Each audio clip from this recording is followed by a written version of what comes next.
Hi everyone, this is Ian and I'm joined with Mason and we are here from Fraser Jones. Today we have Evan and Juseleen here for our very first HR podcast with Fraser Jones.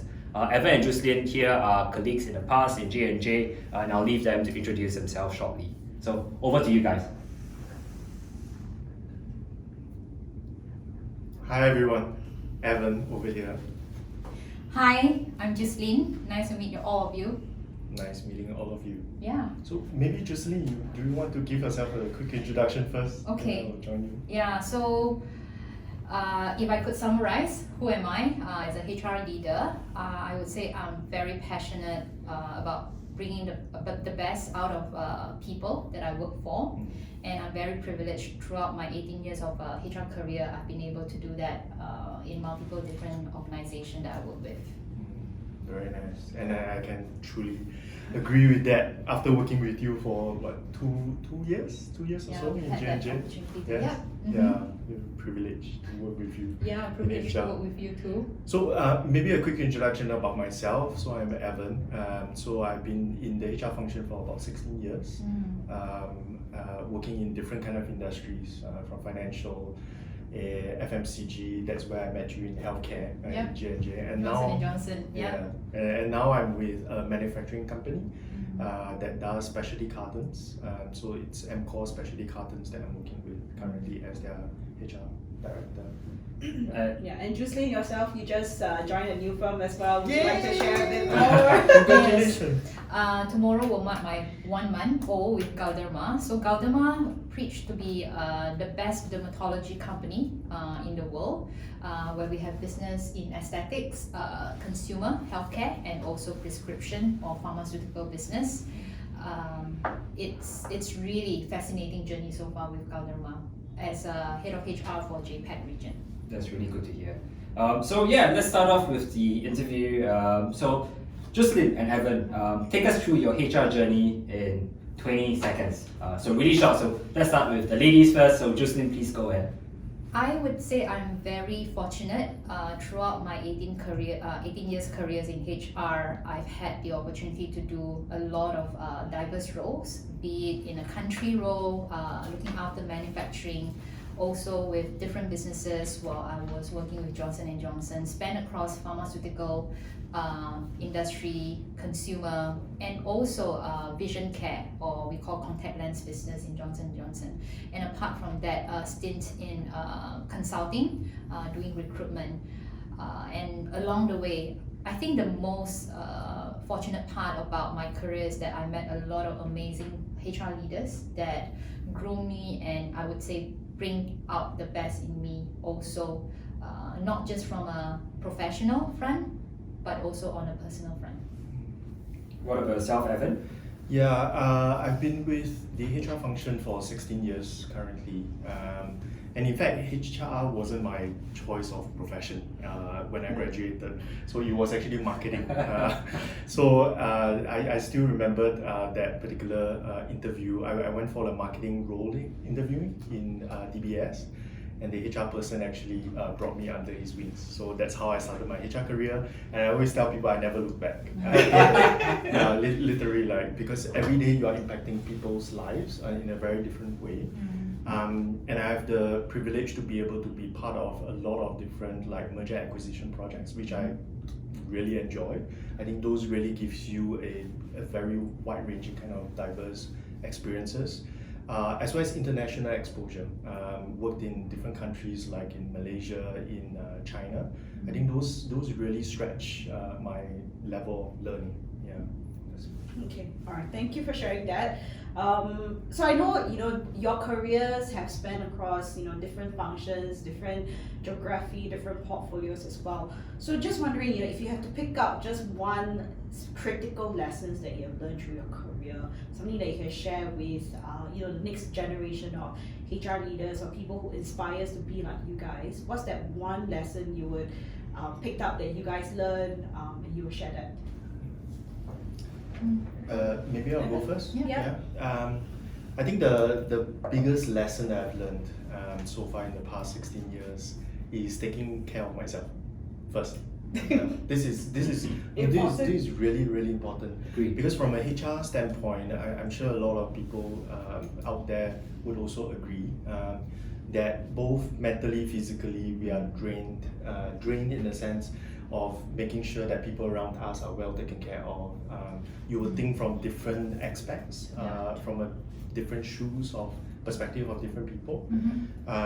So I still remembered when I was working in one of my companies that I worked with, I think the kind of stress that I went through was immense.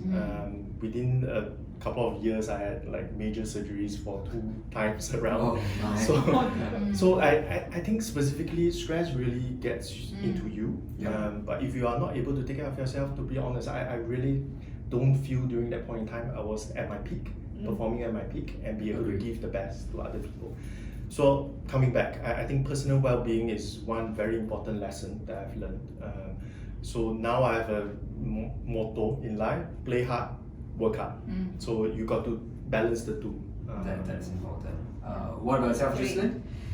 For me, it's really about continuous learning. I think throughout my professional life, there's always a different moment in time where people say or make me feel that I'm not good enough, or I'm not ready enough for certain roles and whatsoever. However, it's not something that is permanent for life, and I felt like continuous learning is even more important. And even though, for example, I'm not familiar in certain areas of functions or work that I need to do, so what? I think it's about continuous learning, and you get there. And even today, if let's say you are very passionate about talent management, you've never done that before, and somebody said you cannot do this, I would say go and learn. Don't be afraid, because if you do it every single day, bit by bit, go and read, be exposed yourself to this part of area that you are passionate, you want to do. In 3 years' time, I can guarantee you can be one of the experts in the market in talent management. So I think that's the part that I realized. It's not something that's permanent for life, that if I don't have this, if people say that I don't know, I'm not good in this area, that's it, that's the end of the world. Yep. Yeah. So as you guys know, right now with this pandemic, it has kind of thrown the world into a very different ball game and stuff. And Evan, you brought up a very good point: mental well-being, your own physical well-being. Juice, you also talk about lifelong learning as well. So in light of the current situation, how potentially future workforce, future employees, future employers might view HR from that perspective, any advice, any thoughts about how that would affect, or how it's important to take care of your well-being, take care of your lifelong skills as well, that you reckon it'll be important in future, for example? I think through the COVID-19 kind of journey in the last few months has taught us that as a HR leader for an organization, not only that you are bringing yourself to be able to face the uncertainty, but you are bringing along an organization together with you, right? To go into this uncharted journey, right? There's a lot of volatility, there's a lot of uncertainty that is in front of us. I think, how do we exercise or practice agility? How do we ensure that we are able to make sure that people continue to stay focused of what they are able to control on? And specifically, don't forget that throughout all this particular journey, how do you continuously, don't forget about developing yourself, right? It doesn't stop there. Because of COVID-19, everyone stays at home, doesn't mean that your development journey would stop, right? I think currently now there's so many on digital stuff, online seminars, webinars that open up a new territory from a people development, from a talent management standpoint. And I'm sure in no future we will be talking about true agile workforce. Yes. That truly you don't need to be so-called employed by a company, but rather you are going to be employed by various companies to be able to do different projects that you are good at, right? I think that will be a very new kind of era of working, and it's going to be a very exciting journey for all of us. Great. From a HR, I mean, this is what I observe, and also as I reflected during this COVID-19 is that voice, that small voice in you that is afraid of taking risks, or you have a feeling that I sure want to do this, but you hold yourself back during this time. I realize that as I take small little risks, believe in my own voice, and say, hey leaders, I don't want to wait. In these circumstances, HR needs to lead the way. And it's not normal that HR takes charge during this time, right? Because a lot of time it's like business leaders who are on the front talk. Yes. I would say if that is the voice that you felt like, I want to take charge because I really care about people. I'm worried that my people are not engaged or felt demotivated, they have a lot of problem. Why not? It might not be something that is in a normal day that you say, how are you doing? Pick up a phone and check in with people in different parts of the world or organization and say, how are you doing? But I would say, if that is a voice that you felt, you want to do it, do not neglect that voice. I would say, go in, all out, and show your authentic self and say, I care and therefore I want to lead. I think that's the first part. Second part, to your point on self-development and etc., I realized another part of COVID-19 is also about how we could engage with people effectively virtually. In the past, a lot of excuses or saying that I can only be effective or there can only be effective discussion, conversation if everyone is in the room. Yes. Unfortunately, during this time, we have no other option but working and connecting virtually. So therefore, how then we are being disciplined to say, I want to on my video, I want to connect wholeheartedly, I don't want to be disrupted, I want to be in this conversation all in as well. And I think that is really critical because when you do that virtually, people could feel it, especially from HR. If you are doing multitasking, you're not fully listening in, you're not in the conversation, you keep quiet, your voice is not heard. It's very, very hard. No matter how many capabilities you have or skills you have on your resume, but if you're not able to connect effectively virtually in today's world, you're not gonna be able to be effective and give everything that you have to the organization. Yes, I agree. Because like what you guys said, it's unprecedented time. I think how the world has evolved so quickly in the last 6 months, 9 months, for example, it is very different. A lot of HR professionals are also trying to, catch up, find out from, folks from different industry, different parts of the world, for example, to find out how these guys work as well. And now that you guys mentioned, virtualization, right? That has always been a very interesting topic. Like you said, you're engaging people, stakeholders, your counterparts, etc.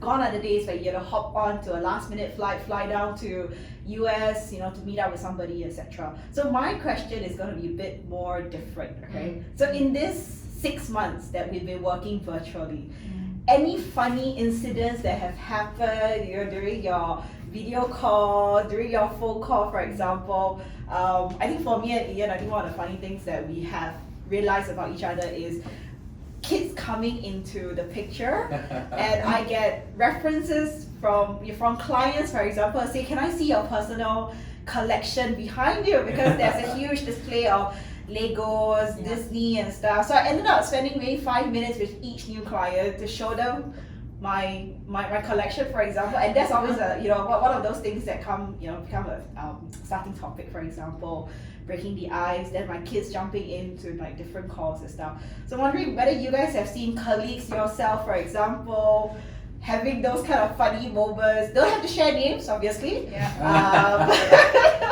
Would be good to know what kind of funny things that you guys have experienced. I can go. Yeah. I think for women, it's a lot about not doing makeup. I agree with you. Not doing makeup at home, and suddenly you realize that, oops, can you recognize me? Or oops, suddenly out of the blue, the business leader just called and using video call instead of like voice calls. Oh my goodness, you caught me at a very awkward situation that I'm not putting on my makeup. I think if you ask me, that's probably a very common funny encounter that I have with different colleagues, friends, and also bosses. Some would say, wow, you look very different. Oh, you actually look very natural beauty, right? Natural beauty. But at the end of the day, it's either or. Because some people say, oh, how come at home you still want to put on makeup? Well, whatever comfortable. Yeah. Whatever comfortable. If you don't want to put on makeup, fine. If you want to put, even when you're at home, which I actually choose to, because I want to look good for myself. So that's the funny encounter that I had. Okay, I see. Okay. Guys, no Guys, no emotions. problem with that. Yeah, so personally I had quite an embarrassing moment recently. Not embarrassing, but kind of funny moment. So usually with the management team, we are quite casual on when we meet up. So t-shirts, and of course we wear something, right? So t-shirts, not I hope singlets, so. of course. A couple of weeks back, I attended together with the sales team as well as the commercial head with a customer meeting. You would have thought that with a customer meeting, you would want to wear nice shirts and stuff, right? So I did. After a long time, like months of wearing t-shirts, right? Then the sales director was like, Evan, you're on collared t-shirt, collared shirt today. This is a very, informal group. And I realized that even our customers are very casual. So, but again, it goes back to the point, right? Even on a virtual setting, I think it's also worthwhile to understand the context that you are in. That was also my learning. And to be very honest, I think even with virtual setting, you got to understand how you are projecting yourself, right? Because what we call the persona, the leadership presence that you are portraying doesn't change whether you are physically or whether you are digitally. So how your camera, I know some of my colleagues, they actually do like trial tests, like how the camera, the lighting in the room, in order for them to show up to the way that they want them to be shown. Yes. Of course, I do see some members that are shy. I would say they are more shy. Either they have half the face there, that kind of thing. So I think it's about what you want to again show and portray to others. Are you the confident self, or are you someone that prefers to be at the back seat, taking the conversations? But So I think would say again it's a choice. But Set out let's your do it in leadership a way presence. that show confidence and show. And I like the way that you were yourself. saying it, because during COVID-19, I realized from a HR standpoint, I'm sure you experienced it the same. For some reason, HR is being put into conversations that is not within our HR function forte. Definitely. I was put into conversations for BCP, you were put into conversations of safety, health, your medical situations, you are going to talk about contingency of the supply chain. So you are being put in all angles because that's how important, because it's the people that are the most important assets for all the companies, and every parts of how we operate and run the business all depends on the people, right? And I think it's the time that HR really lead from the forefront. I think this kind of COVID-19 really brings the best in our function so far. That's really interesting insights to find out. So let's move on to something a little bit lighter. What advice would you give yourself, give your 20-year-old self looking back at your experiences that you have had today? So maybe Juseleen. I think I don't know whether it's women or I think it's probably resonate a lot with people about I'm not good enough.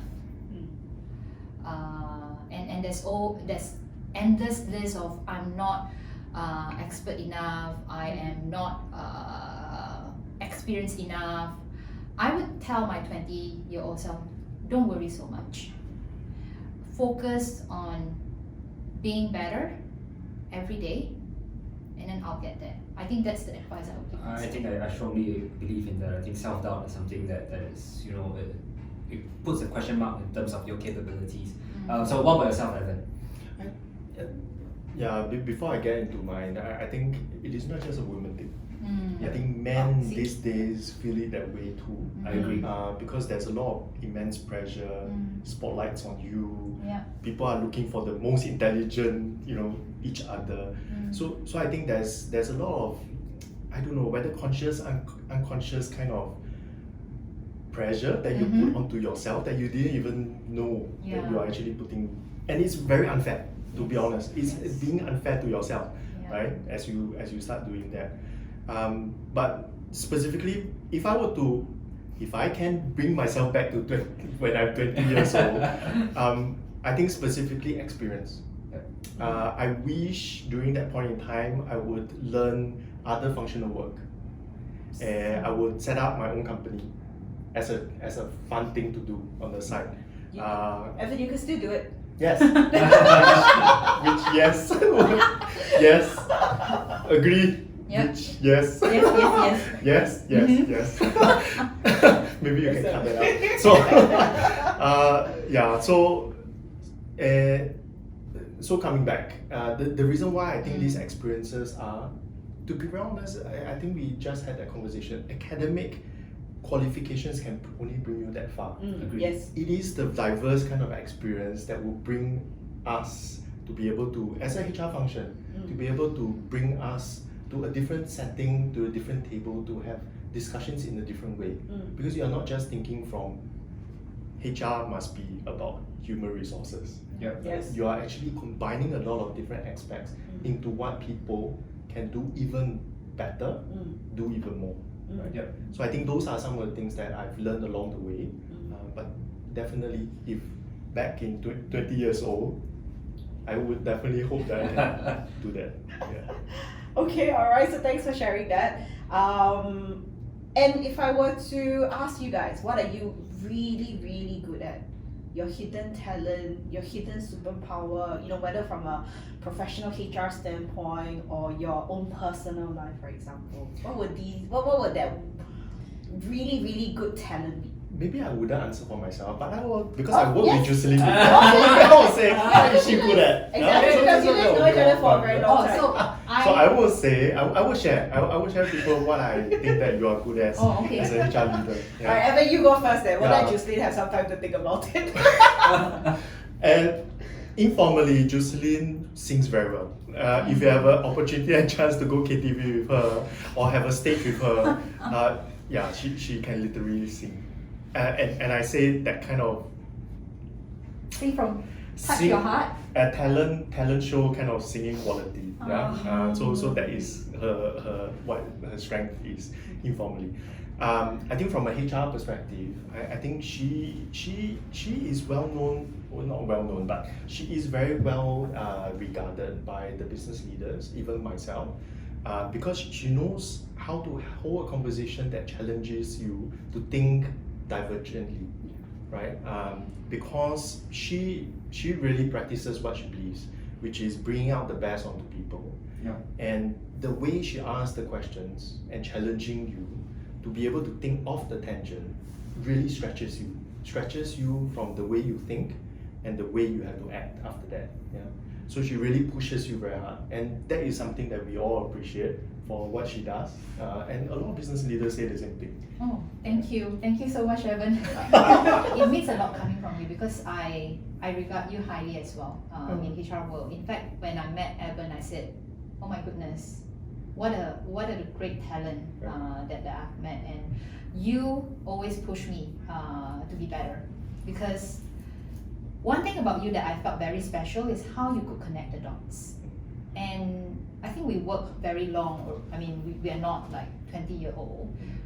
That is rare in today's world, how you're able to see patterns and shapes and connect something that is not very clear and make it so clear, and have in the end come up with a very clear framework storyline that makes everyone understand and has the same clarity as you, and charge up and take charge and say let's do it, and very focused, and to me that is a strength of someone who can think strategically but also not airy-fairy, just know how to think strategically but able to bring it down to execution. So How about informally? What can I do? I can't sing. I can't dance. So, informally, I think you're a very fun person to be with. Yeah. Right? True. And I think that is important because we spend a lot of time together working with people, and I think having fun, having that lighter side of life is really important. And I don't know whether it's talent or not, but I felt like that is really important. It's the company. It's the company that I The have that company. makes the difference. Oh, I see. I agree. I second that statement. So moving forward, imagine you guys are in the Oscar equivalent in HR. So a stage ceremony, you're about to receive an award. What would your thank you acceptance speech be and why?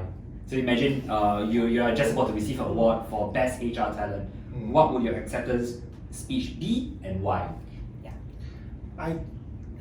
Okay, for me personally, I don't think it's a person that I'm going to say thank you to, but it is the situation that people put me in that I want to thank those challenges and situations that I'm in, because they mold and they sharpen my skills as I go along the career journey. But to be very honest, from a people, it's mainly the community that I touch, that I'm able to be in touch with, the mentors that I'm with, that I'm privileged to work with, my coaches, people that I interact with on a day-to-day basis. I think those are the people that I would say thank you.